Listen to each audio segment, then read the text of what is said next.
Halo guys, balik lagi bersama aku Dr. Andi Setiawan di channel Dr. Andi Official. Dan pada video kali ini kita akan balik lagi di segmen edisi Ramadan, di mana segmen ini itu akan hadir setiap harinya selama bulan Ramadan, yang pastinya akan memberikan kalian informasi-informasi seputar bulan Ramadan. Dan selain itu juga sebenarnya aku udah bikin juga ya beberapa video ya seputar edisi Ramadan yang bisa kalian cross check aja di playlist edisi Ramadan guys, karena memang di sana itu udah ada banyak banget video-video edisi Ramadan yang ngebahas seputar Ramadan guys. Maka dari itu jangan lupa subscribe channel ini dan tekan tombol lonceng notifikasinya agar kalian nggak ketinggalan nih segmen-segmen edisi Ramadan yang akan hadir setiap harinya selama bulan Ramadan guys. Maka dari itu jangan lupa subscribe channel ini. Dan baiklah, nggak berlama-lama lagi, kita langsung aja ke videonya.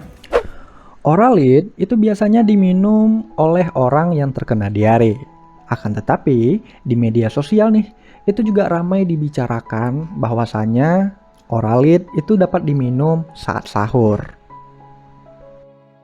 Diklaim bahwa minum Oralid dapat membuat kalian itu bisa tahan berpuasa seharian. Dan ada juga nih yang telah ngebuktiin akan hal itu guys.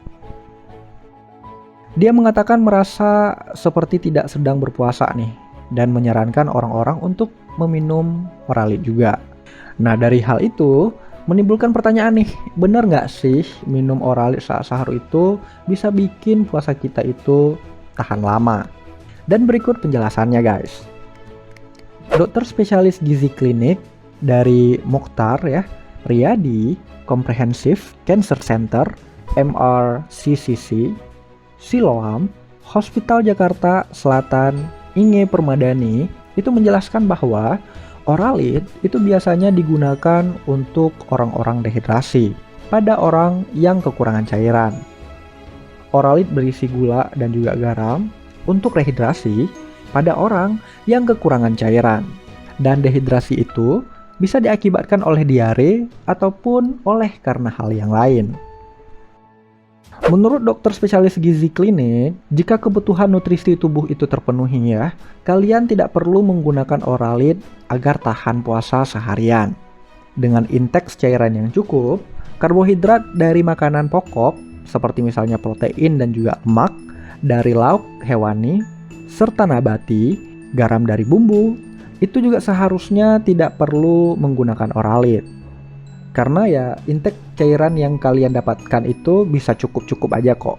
Yang kalian dapatkan dari makanan yang kalian konsumsi saat sahur dan juga berbuka. Seperti misalnya karbohidrat dari makanan pokok, protein dan juga lemak dari lauk, hewani, serta nabati, dan juga garam yang berasal dari bumbu dapur.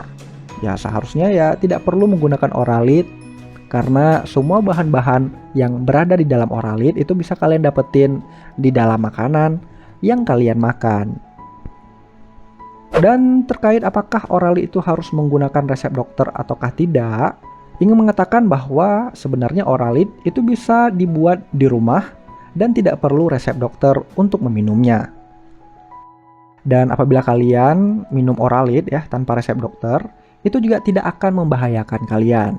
Karena ya Oralid itu mirip-mirip sebenarnya ya dengan kuah sup yang kalian minum. Karena ya di dalam sup itu mengandung garam dan juga gula yang mirip seperti kandungan pada Oralid. Cuma ya biasanya Oralid memiliki komposisi yang sedikit lebih tinggi.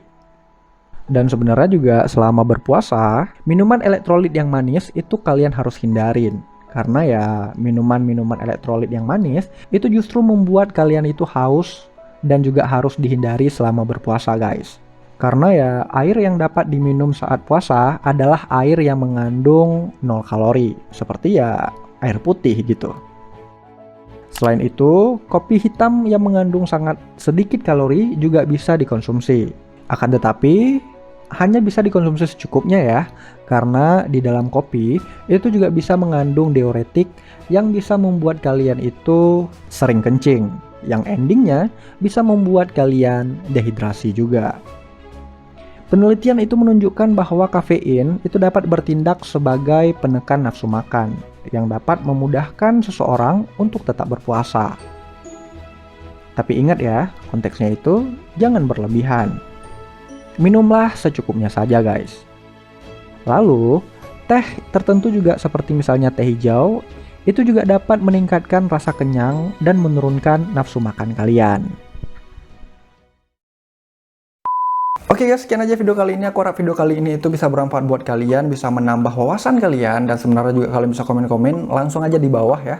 Apabila kalian punya komentar seputar video kali ini, ataupun kalian punya ide untuk video ke depan, kalian juga bisa langsung aja tulis di kolom komentar di bawah guys. Dan seperti biasa ya, kalian bisa like video ini. Jika kalian suka, cuekin aja. Jika kalian nggak suka, share ke teman-teman kalian yang menurut kalian butuh tentang informasi yang ada di video kali ini. Subscribe juga channel ini, dan tekan tombol lonceng notifikasinya agar kalian tahu terus kapan video terbaru diupload tiap minggunya di channel ini. Follow aku di Instagram @dokter.andisetiawan karena aku juga cukup sering meng-share beberapa informasi di sana juga guys. Oke ya, sekian dan terima kasih. See you in the next video guys. Bye bye.